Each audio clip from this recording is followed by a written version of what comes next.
And joining me tonight is our newsmaker, Vivek Wadhwa, one of the most respected voices in the tech world and in Silicon Valley. Thank you so much, Mr. Wadhwa, for being on NDTV. Sir, your reaction, we've seen that for Indian apps, this has really been a fantastic day today. We've had people like Kiran Shaw coming out and saying this is a time for Atmanirbhar apps and entrepreneurs to step up. What do you think is the impact of India's decision? I think this should have been done ages ago, because the way China built its social media and its technology industry was by locking everyone out. Facebook, Twitter are not allowed in China. So China has been investing billions of dollars in trying to penetrate the Indian market, because with these technologies, they can spy on India. I mean, this was a big gift India was giving China, and it was demolishing its own market. A lot of these apps that are now succeeding will end up being on the global stage. They'll end up taking on Facebook and Twitter and China's apps. So this is a very good thing the government did.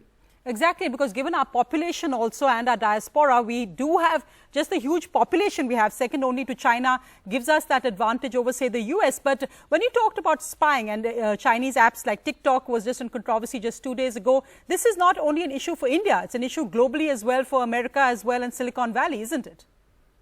Yeah, I don't use any Chinese products. In fact, I won't even buy a Chinese laptop. I mean, the problem for India is that it also has all of these Chinese cell phones.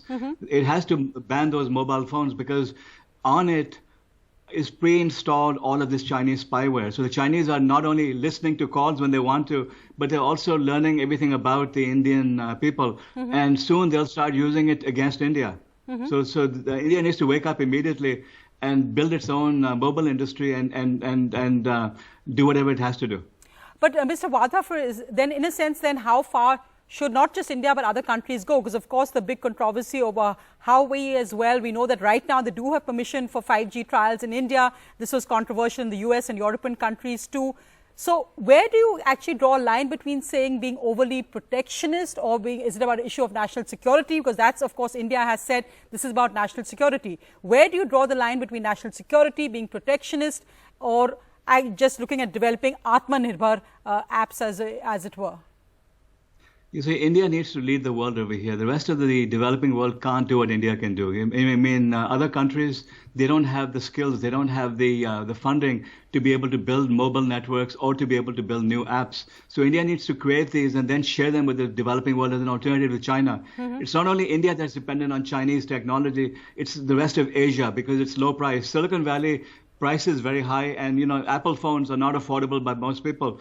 So India now needs to do its jugaad and develop a new generation of technologies that can be shared by the rest of the developing world. The world needs India to step up and to rein in China, because everyone, everywhere, even the puppet regimes of the Chinese government are worried about it. Even Pakistan is worried about what China is doing with technology all over the country. So there was a good alternative. Everyone would be jumping on it.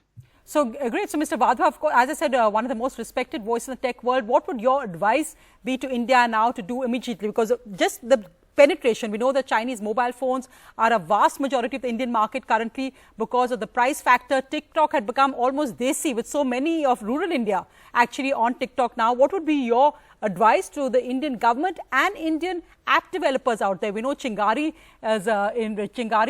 own developer today is already saying he's absolutely thrilled by what's happened. Yeah, well, the government has done enough now to control the apps. So if there are other Chinese apps, for example, Zoom, which happens to be an American company with operations in China, is a big risk factor also. So India needs to start looking through all of these technologies that are being used and see which one of them have direct access to the Chinese government, or which is controlled by the Chinese government, and ban them. India's entrepreneurs are world-class. These kids are going to start innovating like no one else does, and they're going to now have an opportunity to rule the world. On mobile, India needs to have industrial policy. It needs to now set up its own mobile manufacturing facilities